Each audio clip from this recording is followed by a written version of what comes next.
L'œuvre s'appelle Écorce.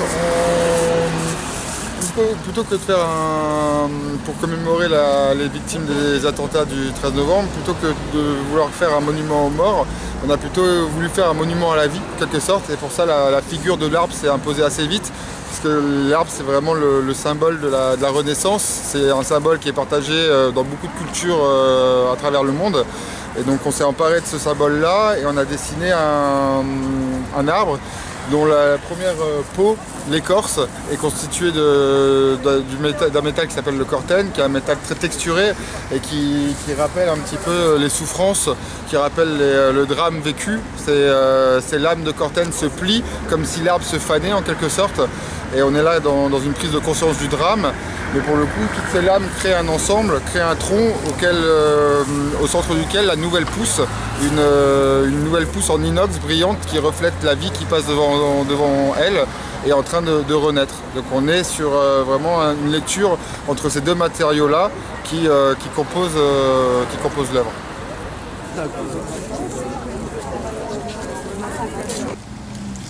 Nous allons procéder au dévoilement de la plaque présentant l'œuvre Écorce.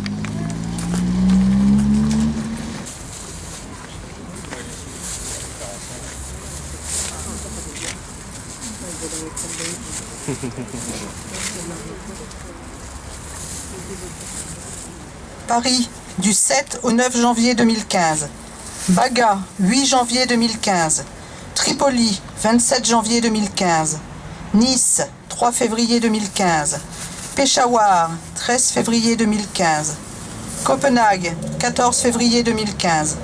Bamako, 7 mars 2015. Tunis, 18 mars 2015. Sanaa, 20 mars 2015. Garissa, 2 avril 2015. Paris-Orly, 10 avril 2015. Garlande, 3 mai 2015. Sousse, 26 juin 2015. Cambrils, 18 août 2017. Turku, 18 août 2017. Toulouse, 13 septembre 2017. Paris, 15 septembre 2017. Londres, 15 septembre 2017. Marseille, 1er octobre 2017. New York, 31 octobre 2017. New York, 12 décembre 2017. Mogadiscio, 23 février 2018. Carcassonne et Trèbes, le 23 mars 2018. Paris, 12 mai 2018. Liège, le 29 mai 2018. Toronto, 23 juillet 2018. Londres, 14 août 2018. Barcelone, 20 août 2018. Pittsburgh, 27 octobre 2018. Thousand Oaks, 8 novembre 2018.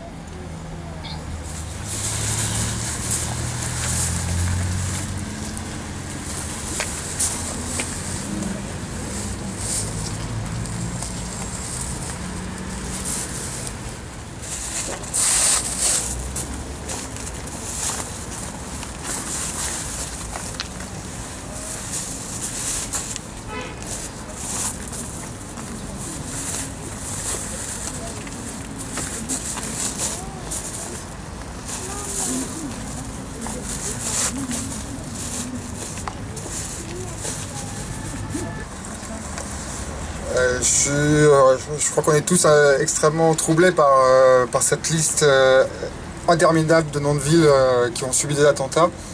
On imagine le nombre de victimes qu'il y a derrière cette liste. Et ce qu'on a essayé de faire avec cette œuvre-là, c'est exactement ça. C'est d'avoir une œuvre qui parle à tout le monde, à travers toutes les religions, confessions et cultures.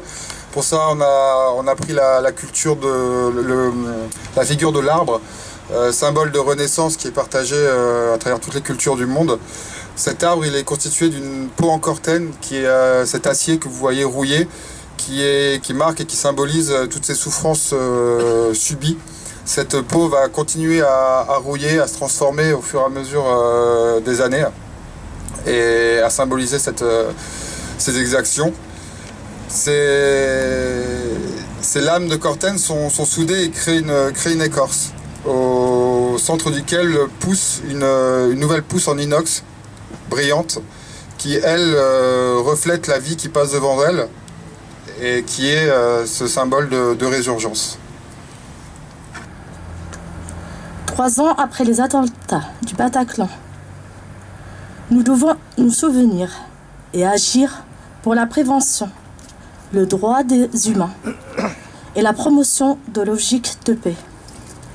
Nous, Mouvement de la paix, créé le 22 février 1948 au lendemain de la Seconde Guerre mondiale, par de grands noms de l'histoire, tels que Yves Farge, Raymond Aubrac, Albert Camus et d'autres, dans le but de soutenir le régime républicain et interdire le retour du fascisme et la dictature, réaffirmant notre solidarité avec les victimes d'attentats et de massacres terroristes dans le monde et notre condamnation totale de tous les actes terroristes qu'aucune considération de quelle nature que ce soit ne peut justifier.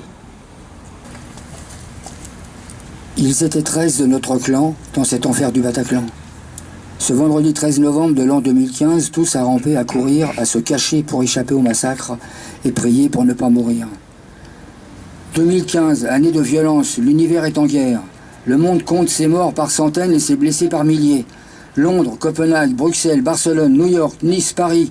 Les barbares frappent n'importe où, n'importe quand, dans n'importe quelle ville, pays ou continent. Dans les aéroports, les musées, les écoles ou les gares, la liste est longue, trop longue. Déjà 3 ans, et c'est toujours l'automne. Les feuilles mortes continuent de se ramasser à la pelle, les souvenirs et les chagrins aussi. Personne n'a oublié, et aucun n'oubliera.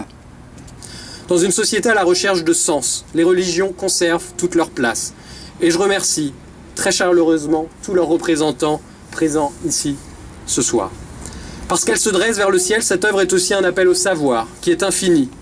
Étrangement, nous n'avons jamais été si entourés de savoir grâce à Internet et à la mondialisation, et pourtant, jamais les fausses informations n'auront si vite proliféré, et jamais les théories du complot n'auront autant pollué les esprits des plus jeunes. Face à la radicalisation, la lutte passe aussi par les réseaux sociaux. Tous les appels à la haine relayés sur Internet doivent être combattus et les sociétés de réseaux sociaux doivent prendre, enfin, leurs responsabilités. L'éducation joue un rôle absolument primordial et nous pouvons nous réjouir que des initiatives telles que la participation aux cérémonies patriotiques il y a 2 jours ou l'expérimentation du 100% éducation artistique et culturelle dans notre ville et sur notre territoire permettent aux plus jeunes de s'ouvrir au savoir et à la culture. Cette œuvre est aussi un appel au rassemblement. Des temps de rassemblement comme celui que nous partageons ce soir sont autant d'occasions pour rappeler les valeurs fondamentales de notre République. Il ne s'agit pas uniquement de se retrouver quand les choses vont mal, quand un péril nous frappe. Il s'agit aussi et d'abord de savoir se rassembler au quotidien pour avancer. Enfin, cette œuvre doit être un appel à l'action individuelle et collective. Comme l'a très justement fait remarquer Jean-Pierre Bessé, ces commémorations n'ont de sens que si nous faisons tout notre possible pour qu'aucun jeune ne soit attiré par le terrorisme. Comme dimanche, je conclurai par la nécessité que chacun de nous, au-delà des grandes cérémonies patriotiques ou de drames humains, se pose la seule question qui vaille. Avec quelle action, quel comportement du quotidien je peux contribuer à rendre ce monde plus fraternel et plus humain? Une fois les gerbes déposées, une fois les noms énoncés, une fois les larmes coulées, que fais-je pour agir véritablement en faveur de la paix? Personne ne peut répondre à notre place. Notre condition humaine nous oblige à être les acteurs de notre destinée commune. Je vous remercie.